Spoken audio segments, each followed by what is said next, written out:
Hello everyone, welcome to PPC 160। बोले तो एक क्लास त्रिकोणमिति कॉन्सेप्ट खल्लास। आइए हम स्टार्ट करते हैं आज त्रिकोणमिति का टीकाकरण। जैसा कि आप देख रहे होंगे थंबनेल पे, त्रिकोणमिति का टीकाकरण। तो आज इस कॉन्सेप्ट का क्या मतलब है, त्रिकोणमिति के टीकाकरण का मतलब है आज तक जिन भी भाइयों बहनों को त्रिकोणमिति से डर लगता था, आज वो डर हो जाएगा समाप्त और आप सॉल्व करेंगे त्रिकोणमिति को चुटकियों में। आइए शुरुआत करते हैं। जैसा कि थंबनेल पे आपको दिख रहा था, त्रिकोणमिति का टीकाकरण, त्रिकोणमिति का टीकाकरण आज हम इसी पे बात करने वाले हैं। चलिए शुरुआत करते हैं। एकदम बेसिक कॉन्सेप्ट, यहीं से शुरुआत होती है त्रिकोणमिति की। चलिए देखो, जैसा कि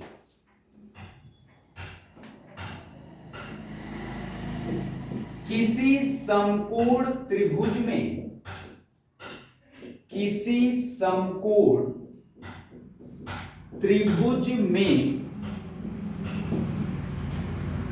समकोण के सामने की भुजा, समकोण के सामने की भुजा कर्ण दिए हुए कोण के सामने की भुजा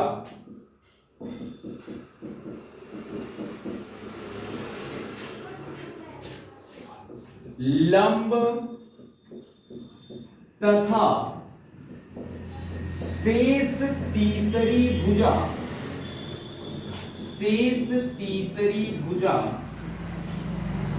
आधार कहलाती है। चलो, ये मेन कॉन्सेप्ट है। ये लाइन बड़े काम की लाइन है। आइए हम इसको जरा क्लियर करते हैं। देखो, किसी समकोण त्रिभुज में समकोण के सामने की भुजा कर्ण दिए हुए कोण के सामने की भुजा लंब तथा शेष तीसरी भुजा आधार कहलाती है। एक हम समकोण त्रिभुज बना के देखते हैं कि क्या कॉन्सेप्ट है। ये एक समकोण त्रिभुज है। हमने इसका नाम दे दिया ABC।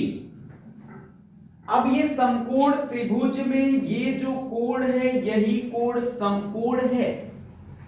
थोड़ा सा डाउट आया, बिना मापे आपने ये कैसे क्लियर कर दिया कि यही समकोण है?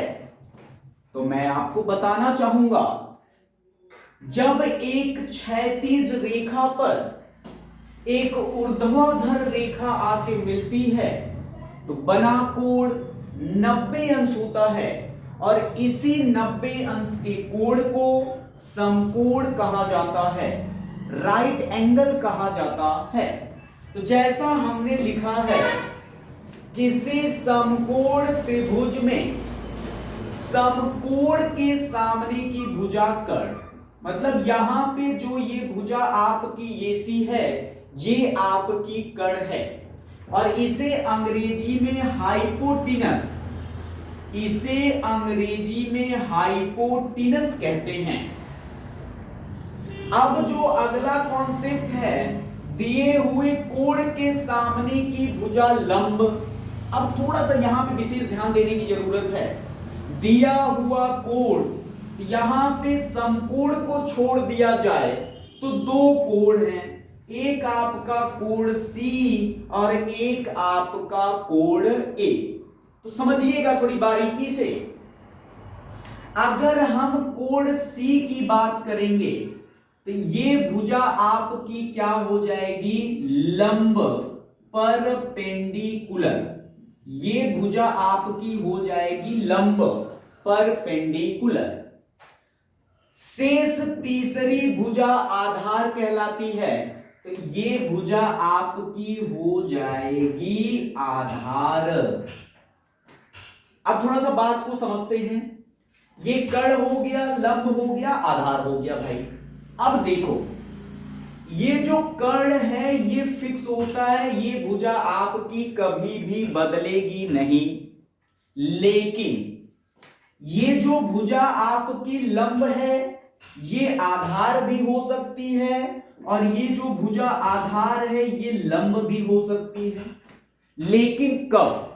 जब हम अब कोण ए की बात करेंगे तब। जब हम कोण ए की बात करेंगे, ये जो भुजा आपकी आधार थी, अब ये भुजा आपकी बन जाएगी लंब, परपेंडिकुलर। और जो ये भुजा आपकी लंब थी, अब ये भुजा आपकी बन जाएगी आधार, बेस।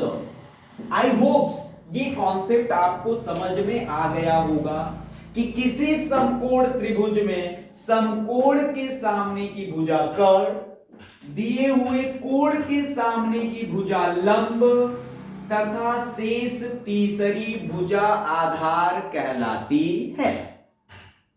अच्छा, अब हम लोगों ने कर्ण समझ लिया, आधार समझ लिया, लंब समझ लिया कि कौन सी भुजा कर्ण होगी, कौन सी भुजा आधार होगी, कौन सी भुजा लंब होगी। अब ये क्लियर हो गया। मैं उम्मीद करता हूं कि अब आपको समकोण त्रिभुज में भुजाओं को पहचानने में किसी प्रकार की कोई दिक्कत नहीं होगी। चलिए थोड़ा सा इंक डाल लेते हैं और इसको इरेज करते हैं, फिर आगे बढ़ते हैं।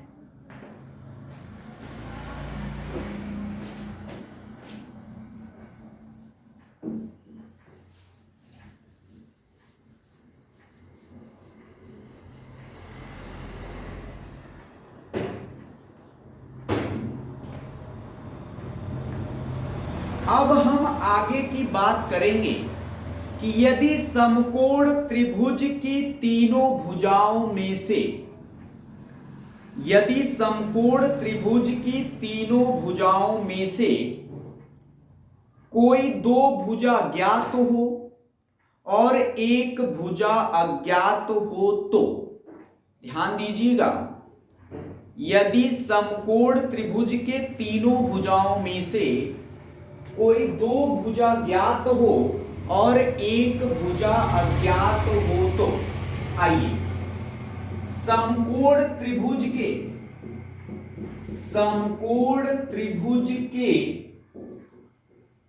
तीनों भुजाओं में से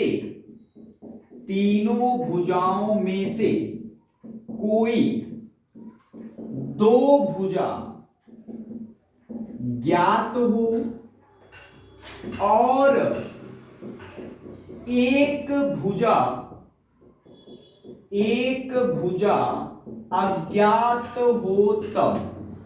कोई दो भुजा ज्ञात हो और एक भुजा अज्ञात हो तब उस अज्ञात भुजा को कैसे ज्ञात करेंगे? तो इसके लिए हम लगाएंगे पाइथागोरस प्रमेय। आई होप सबको पता होगा, बहुत ही फेमस थियरम है ये। क्या है मेरे भाई? कर्ण का स्क्वायर बराबर लंब स्क्वायर और प्लस आधार स्क्वायर। कर्ण का स्क्वायर बराबर लंब स्क्वायर प्लस आधार स्क्वायर। इससे क्या होगा? कोई भी दो भुजा, कर्ण दिया हो, लंब दिया हो, आधार ज्ञात कर लिया, आधार दिया हो, लंब दिया हो, कर्ण ज्ञात कर लिया, आधार दिया हो, कर्ण दिया हो, लंब ज्ञात कर लिया। इन तीनों भुजाओं में से कोई भी एक भुजा अननोन हो, उस अननोन भुजा को हम फाइंड आउट कर लेंगे। आइए प्रश्न की बात करते हैं कि कैसे। जैसे में हमने एक त्रिभुज ले लिया, समकोण त्रिभुज, जैसा कि आपने जाना, और ये हो गया हमारा समकोण।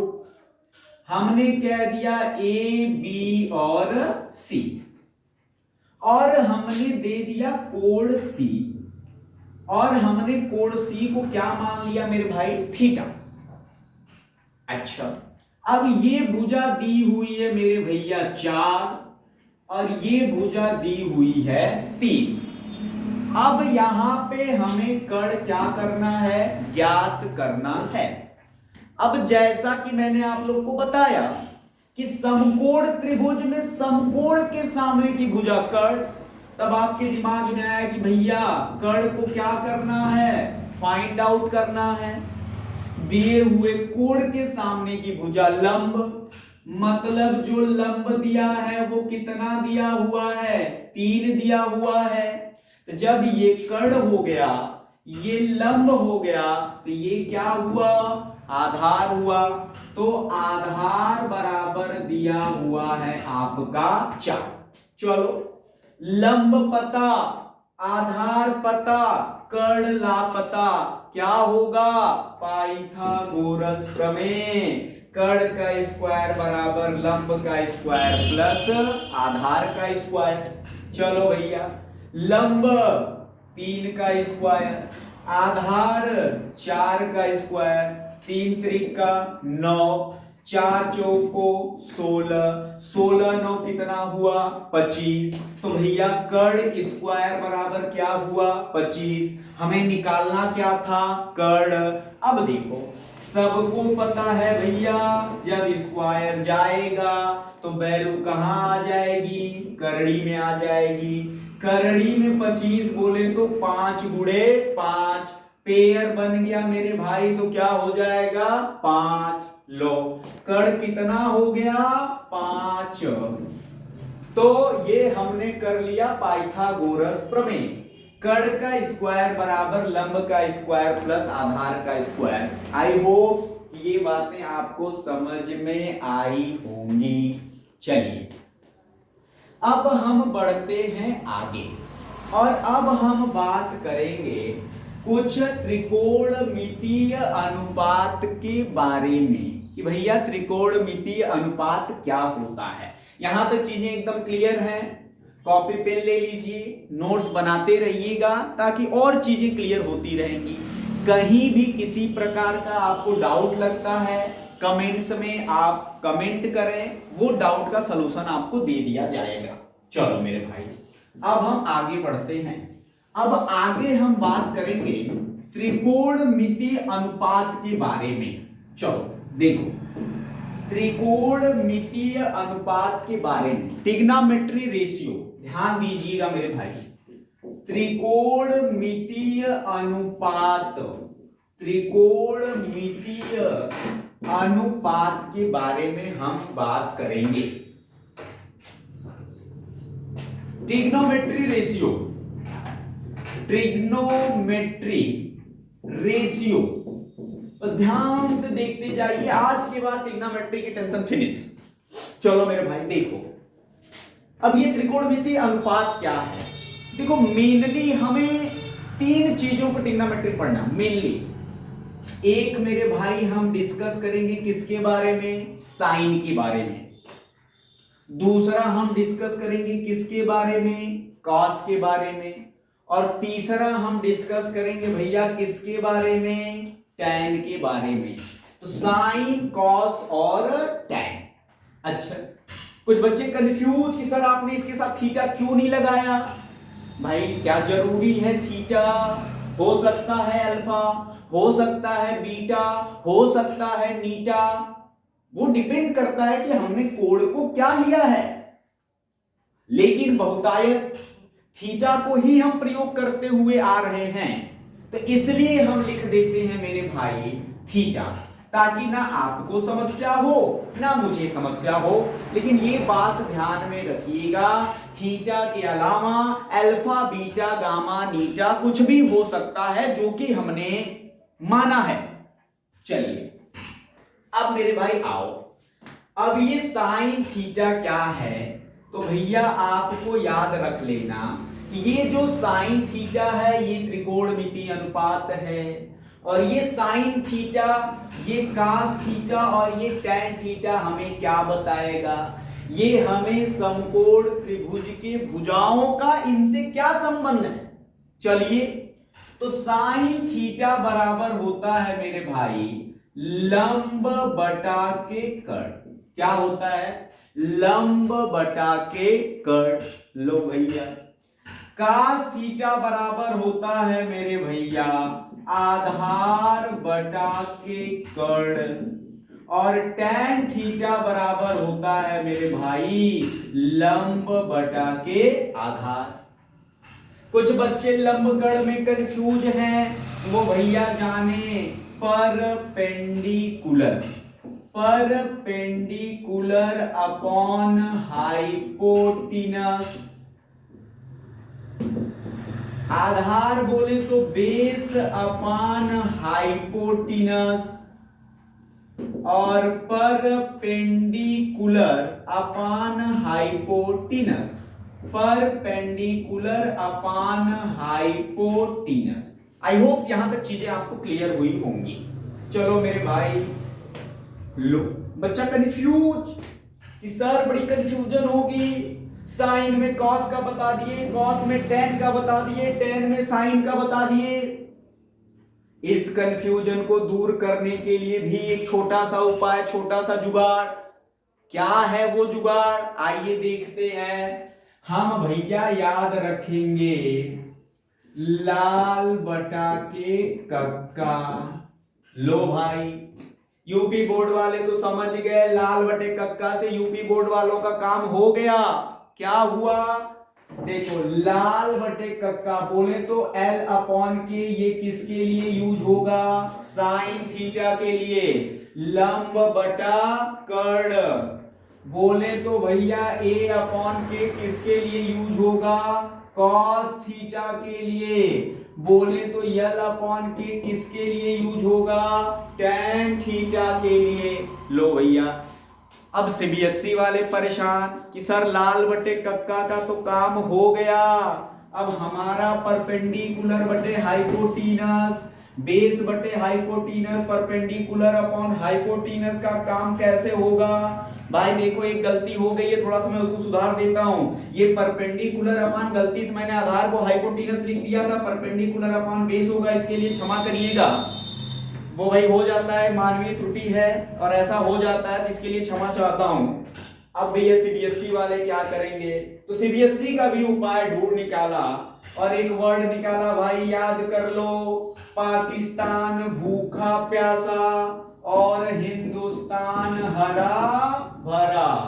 पी से पाकिस्तान, बी से भूखा, पी से प्यासा, यच से हिंदुस्तान, यच से हरा और बी से भरा। तो पाकिस्तान भूखा प्यासा, हिंदुस्तान हरा भरा। अब बोले तो सर इसका क्या मतलब? तो भैया इसका मतलब है साइन थीटा बोले तो perpendicular upon hypotenuse, cos theta बोले तो बेस अपॉन हाइपोटिनस, और मेरे भाई टैन थीटा बोले तो परपेंडिकुलर अपॉन बेस। चलो मेरे भाई, अब यहां तक अपना सीबीएसई वालों ने अपना काम कर लिया, यूपी बोर्ड वालों ने अपना काम कर लिया, और यहां तक कहीं किसी प्रकार का कोई डाउट नहीं आना चाहिए। यदि है आपको डाउट तो कमेंट बॉक्स में कमेंट जरूर करें। चलो मेरे भाई, अब आगे बढ़ा जाए तो, अब आगे बढ़ा जाए तो मेरे भाई, अब त्रिकोणमिति अनुपातों का आपस में व्युत्क्रम संबंध क्या है? कौन किसके व्युत्क्रम के बराबर होता है? मैंने जैसा बोला कि यार ये तीन मुख्य हैं, अब तीन इनके अपोजिट भी हैं। अब कौन किसका अपोजिट है, आइए यही बात कर लेते हैं। तो सुनो मेरे भाई, देखो, साइन थीटा किसका अपोजिट होता है मेरे भैया? Cosec theta. अब ये बात आप अपने दिमाग में रख लीजिएगा, साइन का अपोजिट कौन होता है? कोसेक थीटा होता है। अच्छा भैया, मतलब क्या? कि अगर साइन को हम किसके साथ गुणा करा देंगे, कोसेक के साथ, तो साइन इंटू कोसेक और ये बराबर क्या हो जाएगा 1। तो आप अपने दिमाग में रख लेना, साइन का अपोजिट कौन होता है, कोसेक थीटा होता है। अच्छा मेरे भाई, अब यदि हम बोले कास का उल्टा कौन होता है, तो आप कहोगे भैया कास का उल्टा होता है सेक थीटा। कॉस का उल्टा कौन, सेक थीटा। अब ये चीज कोई दिमाग में रखनी पड़ेगी, साइन का अपोजिट कोसेक, कास का अपोजिट सेक। अब अगर यहां पे हम गुणा करा दें तो कॉस थीटा और इंटू सेक थीटा बराबर क्या हो जाएगा 1। चलो यार, साइन का उल्टा हाँ सर कोसेक, कास का उल्टा हाँ सर सेक। अब बचा कौन यार, tan। तो साइन का कोसेक, कॉस का सेक। तो भैया दिमाग में रख लो, tan का उल्टा कौन होता है 1 अपॉन कॉट थीटा। बोले तो tan थीटा और इंटू कॉट थीटा बराबर भी क्या हो जाएगा मेरे भाई, tan theta into cot theta बराबर भी 1। अच्छा अब देखो मेरे भाई, थोड़ा सा दिमाग में रख लेना एक बार। आइए थोड़ा सा और इसको हम क्लियर कर लेते हैं, जैसा कि हमने देखा। एक सेकेंड सुनिएगा, एक सेकेंड आगे बढ़ जाते हैं मेरे भाई, थोड़ा सा और क्लियर करते हैं। हमें लगता है कि चीजें थोड़ी सी कंफ्यूजन भरी रह गई, ध्यान देते हैं, सुनिएगा भाई। जैसा कि मैंने एक बात बोला उसी बात पे चलते हैं।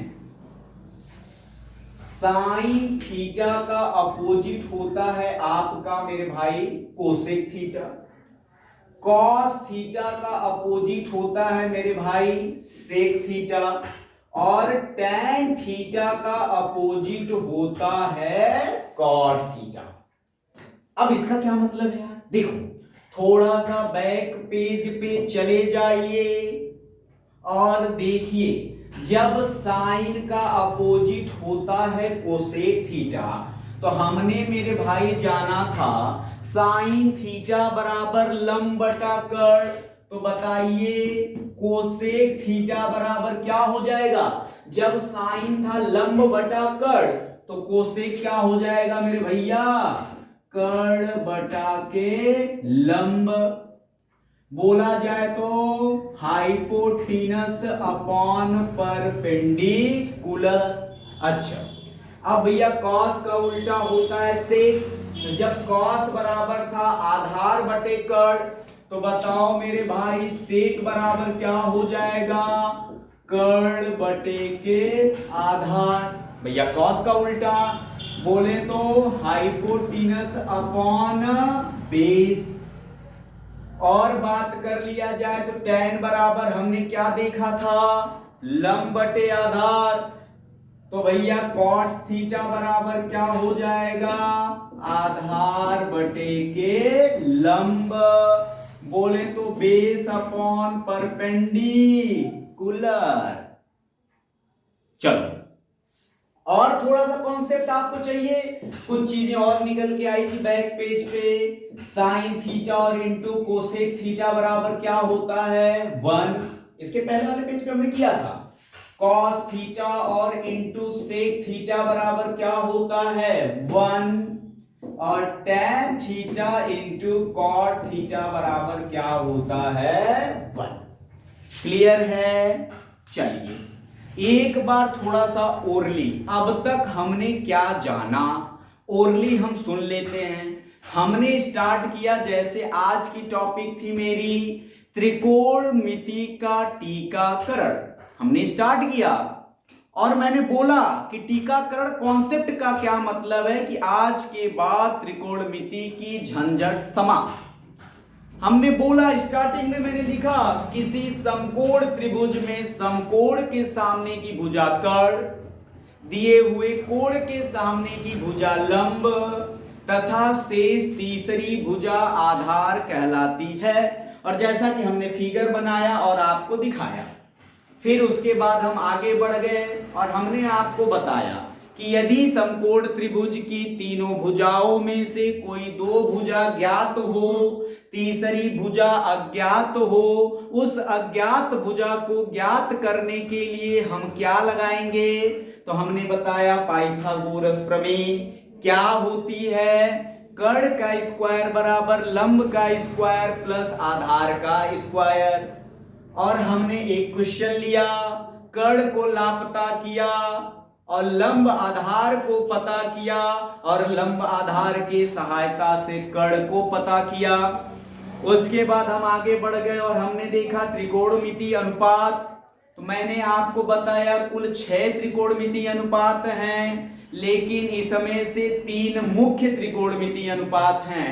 और वो तीनों कौन कौन से हैं? पहला मैंने आपको बताया साइन थीटा, दूसरा मेरे भाई कॉस थीटा, तीसरा मेरे भाई टैन थीटा। ठीक है मेरे भैया, त्रिकोणमितीय अनुपात हो गए।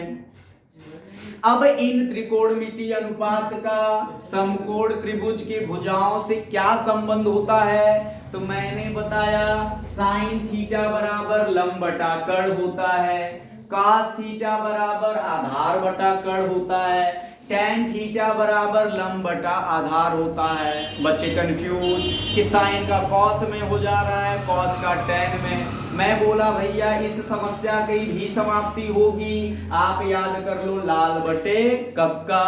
साइन थीटा बराबर लंब बटे कर्ण, कॉस थीटा बराबर आधार बटे कर्ण और टैन थीटा बराबर लंब बटे आधार। सीबीएसई वाले बोले लाल बटे कक्का से तो हो गया यूपी वालों का कल्याण, हमारा क्या होगा? मैंने बोला भैया आप याद कर लो, हिंदुस्तान हरा भरा, सॉरी पाकिस्तान भूखा प्यासा और हिंदुस्तान हरा भरा। जैसा कि मैं आपको पेज पे लिखा था भैया, पाकिस्तान भूखा प्यासा, हिंदुस्तान हरा भरा। जैसे बैक पेज पे आप जाएंगे तो देख सकते हैं, वहां से सीबीएसई वालों ने भी अपना काम कर लिया मेरे भाई। उसके बाद हम आगे हम बोले चलो 3 मेन का तो काम हो गया, 3 और बचते हैं। वो तीनों कौन है? तो मैंने आपको बताया साइन का उल्टा होता है कोसेक थीटा। आप बोले उल्टा का क्या मतलब? मैं बोला साइन कहता है लंब बटा कर्ण, तो कोसेक कहता है भैया कर्ण बटा लंब, हो गया उल्टा। कॉस कहता है आधार बटा कर्ण, तो सेक कहता है भैया कर्ण बटे आधार, हो गया उल्टा। टैन कहता है भैया लंब बटे आधार, तो कॉट कहता है आधार बटे लंब, हो गया उल्टा। उल्टा का मतलब एक चीज और जान जाओ, sine theta into cosec theta 1, cos theta into sec theta 1, tan theta into cot theta 1। तो यहां तक के कॉन्सेप्ट को मेरे भाई आज हमने कवर कर लिया। इसके आगे हम कंटिन्यू करते रहेंगे, लेकिन नेक्स्ट वीडियो में। इस वीडियो में यहीं तक, क्योंकि आगे बढ़ने का मतलब है कि वीडियो बहुत लंबी हो जाएगी। दोस्त कैसा लगा ये सेशन? कमेंट करके जरूर बताइएगा। थैंक यू सो मच, मिलेंगे नेक्स्ट वीडियो में। Best of luck.